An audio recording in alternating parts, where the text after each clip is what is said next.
Hey guys, welcome back to the channel. अभी मैं Kuwait के अंदर हूँ। थोड़ी देर में मेरी फ़्लाइट है, मैं एयरपोर्ट जा रहा हूँ।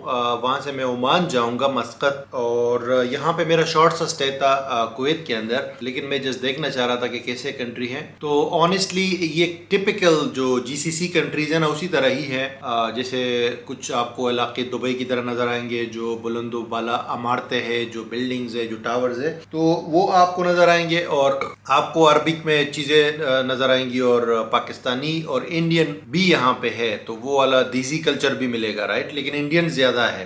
तो मैं गया हूँ कतर, और बहरीन भी मैं गया हूँ, तो उस तरह ये दिखता है, क्योंकि ये छोटा कंट्री है ना। यूएई तो बड़ा है, सऊदी अरब भी बड़ा है, लेकिन ये थोड़ा छोटा कंट्री है। तो मैं अपना एक्सपीरियंस आपके साथ शेयर करूंगा, वीज़ा के बारे में बताऊंगा आपको, और उसके अलावा एक्सपेंसेस के हवाले से बताऊंगा, तमाम चीज़ें आपको बताऊंगा। तो कल को अगर कोई आता है तो उसको भी आइडिया हो कि किस तरह यहाँ पे खर्चा वगैरह कैसे होता है और तजुर्बा कैसे रहता है, राइट। तो पहली बात स्टार्ट करते हैं एयरपोर्ट से और वीज़ा से। आपको आइडिया होगा या नहीं होगा, लेकिन कुवैत के अंदर पाकिस्तानी पासपोर्ट पे आप एंटर नहीं हो सकते। विजिट वीज़ा बंद है। पाकिस्तानी पासपोर्ट को उन्होंने बंद किया हुआ है पिछले 10-12 साल से। वजह पता नहीं क्यों बंद किया हुआ है, ये वजह नहीं बताते, लेकिन सिस्टमेटिक डिस्क्रिमिनेशन है एक किस्म से, राइट। पाकिस्तानी पासपोर्ट पे ये लोग ना तो विजिट वीज़ा देते हैं, ना तो कोई स्पॉन्सर फैमिली वीज़ा देते हैं, और ना ही बिजनेस वीज़ा देते हैं। कुछ प्रोफेशंस है जिनको ये वर्क वीज़ा भी अलाउ कर रहे हैं, जैसे मेडिकल वगैरह, लेकिन ये कि जनरली ये पाकिस्तानी पासपोर्ट पे इस कंट्री को आप विजिट नहीं कर सकते। इसीलिए मैंने इसको तुर्किश पासपोर्ट पे विजिट किया है। तुर्किश पासपोर्ट पे वीज़ा नहीं चाहिए, ऑफिशियली ये लिखा हुआ है कि वीज़ा नहीं चाहिए आपको, विदाउट वीज़ा आप आ सकते हैं, जस्ट आपका पासपोर्ट स्टैंप होगा। लेकिन इनका एक ऑप्शन है ई वीज़ा का। तो to on the safe side मैंने ई वीज़ा अप्लाई किया, क्योंकि वो ट्यूनीशिया का जो मेरा एक्सपीरियंस रहा था, आप लोगों को पता है, वीडियो आप वॉच करें, उसके बाद मैं थोड़ा सा केयरफुल हो गया कि डायरेक्टली जाने से पहले कि बेहतर है कि अगर कोई ई वीज़ा है तो वो अप्लाई किया जाए, तो उसमें पता चल जाता है कि आपको ये आने देते हैं या नहीं देते। और 24 घंटे के अंदर मुझे ई वीज़ा मिल गया। 1 महीने का वीज़ा है, और उसकी फीस भी नहीं है, फ्री ऑफ कॉस्ट है। फिर मैं एयरपोर्ट पहुंचा यहाँ पे। तो इस्तांबुल एयरपोर्ट से जब हम आते हैं ना, तो वहाँ पे तो कोई चेक इन का सिस्टम है ही नहीं, मतलब कोई बंदा आपको चेक नहीं करता, खुद ही सारी चीज़ें चेक करनी होती है, और इमिग्रेशन भी कुछ नहीं पूछती। तो वहाँ से तो कोई ये सवाल करता ही नहीं है कि आपको वीज़ा चाहिए या नहीं चाहिए। तो वो तो बड़ा ईजी सीन है वहाँ इस्तांबुल एयरपोर्ट पे। यहाँ मैं पहुंचा तो ई वीज़ा, वहाँ मैं ऑफिसर के पास गया, तो उसने बोला ऊपर जाओ, वहाँ पे ई वीज़ा वाला सिस्टम है। वहाँ गया, एक सवाल भी नहीं पूछा है, सिर्फ कह रहे फिंगरप्रिंट लगाओ और टक स्टैम्प करे जाओ। बहुत ज़बरदस्त मेरा एक्सपीरियंस रहा तुर्किश पासपोर्ट पे। मतलब मैं खुश हो गया यहाँ पे आके। मैं तो हालांकि डरा हुआ था, वो लास्ट टाइम मैं ट्यूनीशिया गया था, उसके बाद ये फर्स्ट टाइम मैं दोबारा ट्रेवल कर रहा हूँ किसी कंट्री। इमिग्रेशन तो A1 रहा। फिर मैं बाहर आया और सामान मैंने अपना कलेक्ट किया, और सामान कलेक्ट करने के बाद वहाँ पे मैंने देखा कि एयरपोर्ट के अंदर आपको करेंसी एक्सचेंज भी मिल जाता है, आपको सिम कार्ड भी मिल जाता है, आपको जो है ना ATM भी मिल जाता है पैसे निकालने के लिए, आप रेंट अ कार कर सकते हो या टैक्सी लेना चाहते हो, वो सारी चीज़ें वहाँ पे अवेलेबल थी। मैंने जो है ना $100 दी है भाईजान, मुझे 30 यहाँ के 30 समथिंग जो है इनके दिनार मिले हैं। तो मैं तो भाई शॉक हो गया कि डॉलर से भी ज़्यादा इसकी इनकी करेंसी जो है ना वो है, स्ट्रॉन्ग है। दुनिया की सबसे स्ट्रॉन्गेस्ट करेंसी है। ये वीडियो भी मैंने इस पे अलग से बनाई है, तो इससे तो मैं शॉक हो गया। और मैंने कहा 30 रुपये का क्या आएगा यार। तो करेंसी मैंने ले ली है एयरपोर्ट से। और सिम कार्ड मैंने लिया नहीं, क्योंकि मेरा शॉर्ट स्टे था यहाँ पे, सिर्फ 2 दिन का मैंने स्टे किया है, तो मैंने सिम कार्ड नहीं लिया। सिम कार्ड लेकिन एयरपोर्ट पे मिल रहा था 5 दिरहम का, इनका सॉरी जो दिनार है, $15-16 बनते हैं 5 दिनार। तो उसका सिम कार्ड मिल रहा था, और उसमें डेटा वगैरह भी आपको मिल जाता है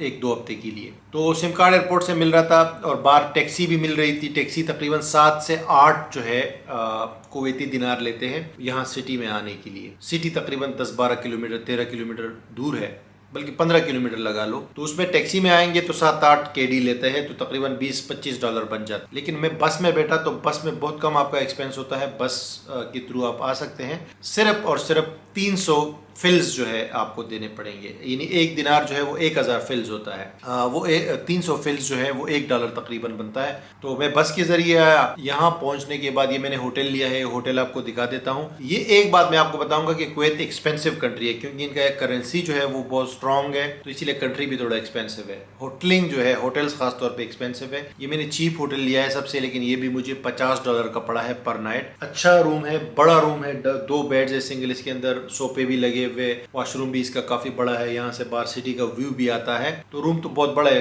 पूरी फैमिली इसमें रह सकती है। लेकिन ये कि ये मैं सोच रहा था कि ये सिटी सेंटर में है कि क्योंकि इसने सिटी सेंटर लिखा हुआ था, लेकिन ये सालमिया के इलाके में है, तो सिटी सेंटर से ये काफ़ी दूर है, यानी 10-15 मिनट टैक्सी में लगते हैं सिटी सेंटर, जहाँ पे वो मुबारकिया और जो हिस्टोरिकल जो चीज़ें हैं, जो अट्रैक्शंस है, टूरिस्ट अट्रैक्शंस है, उसकी मैंने अलग वीडियो बनाई है, वो आप वॉच कर सकते हैं। तो $50 का ये पड़ा। उसके बाद जब बाहर जाते हैं ना, तो यहाँ पे 3 कंपनियां हैं, उनकी बसेस चलती है, हर जगह पे जाती है। उसका मैक्सिमम किराया अगेन बता रहा हूँ 300 फिल्स होता है, आप चढ़ जाओ और जहाँ जाना है उसमें पहुंच जाओ, ठीक है। डबल डेकर बसें भी यहाँ चलती है लंदन की तरह। और जो टैक्सियां हैं वो मीटर पे कुछ चलती है, कुछ मीटर के बगैर आपसे डायरेक्ट बात करती है। मीटर पे जो चलती है वो 350 फिल से स्टार्ट होती है और आगे फिर आराम से 1.5 से 2 आपका केडी बन जाएगा, यानी यहाँ का जो कुवैती दिनार है। और इसके अलावा फूड जो है, फूड थोड़ा सा एक्सपेंसिव है यहाँ पे।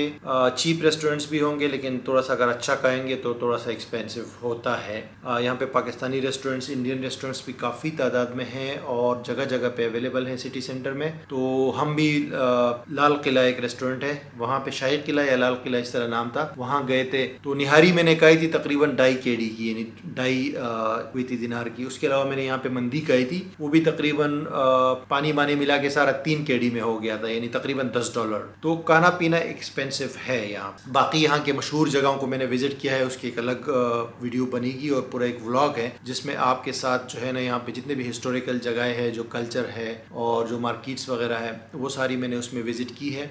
लेकिन ओवरऑल मैं आपको ये बता सकता हूँ कि यहाँ पे जैसे $50 का मेरा पर डे का रूम हो गया। इसी तरह अगर आप ट्रेवलिंग करते हैं, चाहे लोकल बस में करते हो, चाहे वो टैक्सी में भी लाजमी बात है यूज़ में आ जाती है। ट्रांसपोर्ट का आप ज़्यादा से ज़्यादा 2-3 केडी लगा लो पर डे का, ठीक है। और खाना पीना, 2 टाइम का खाना पीना जो है ना, वो भी तकरीबन आप 6 केडी लगा लो। और उसके अलावा क्या है, उसके अलावा कुछ भी नहीं है, बस 10 केडी आप लगा लो पर डे, यानी 10 केडी होगा $30। $30 पर डे का खर्चा लगा लो घूमने फिरने का और यहाँ रहने का। तो $30 और $50 का रूम हो गया। थोड़ा एक्सपेंसिव है, अगर 2 बंदे हो तो फिर थोड़ा सा कम में पड़ेगा, लेकिन एक बंदा हूँ मैं तो उसके लिए थोड़ा सा लाजमी बात है $50 का मिनिमम मैं कह रहा हूँ कि आपको अच्छा रूम मिल जाएगा 2 स्टार 3 स्टार होटल का। तो ये हो गया $80। तो $80 पर डे पे आराम से बंदा कुवैत को विजिट कर सकता है। और मैं सिर्फ यहाँ पे 2 दिन था और 2 नाइट्स मैंने स्टे किया है। तो ये जो पूरा ट्रिप है, मुझे $100 रूम की मैंने दी है। टिकट तो मैंने वो माइल्स के थ्रू लिया था यहाँ पे आने के लिए, और बाकी भी मेरा खर्चा हो गया होगा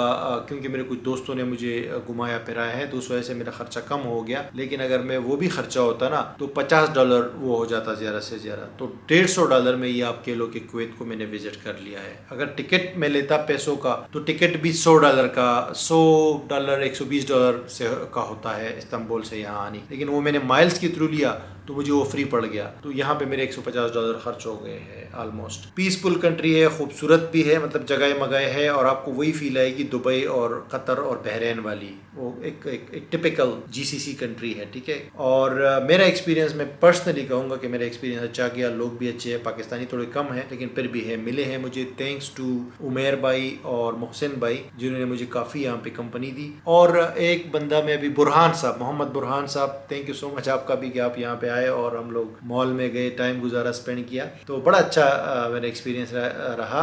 और अगर आप भी विजिट करना चाहते हैं तो विजिट कर सकते हैं, लेकिन पाकिस्तानी पासपोर्ट पे नहीं, अगर आपके पास कोई और पासपोर्ट है यूके या कनाडा वगैरह। और पाकिस्तानियों से माजरत फ़िलहाल कि ये लोग थोड़ा सा सिस्टमेटिक डिस्क्रिमिनेशन कर रहे हैं, लेकिन होपफुली कि ये लोग जल्दी स्टार्ट कर देंगे वीज़ा पाकिस्तानियों के लिए भी। Thank you guys for watching ये वाला वीडियो, लेकिन दूसरी वाली कुवैत की वीडियोस भी ज़रूर वॉच करना, बहुत इंटरेस्टिंग है।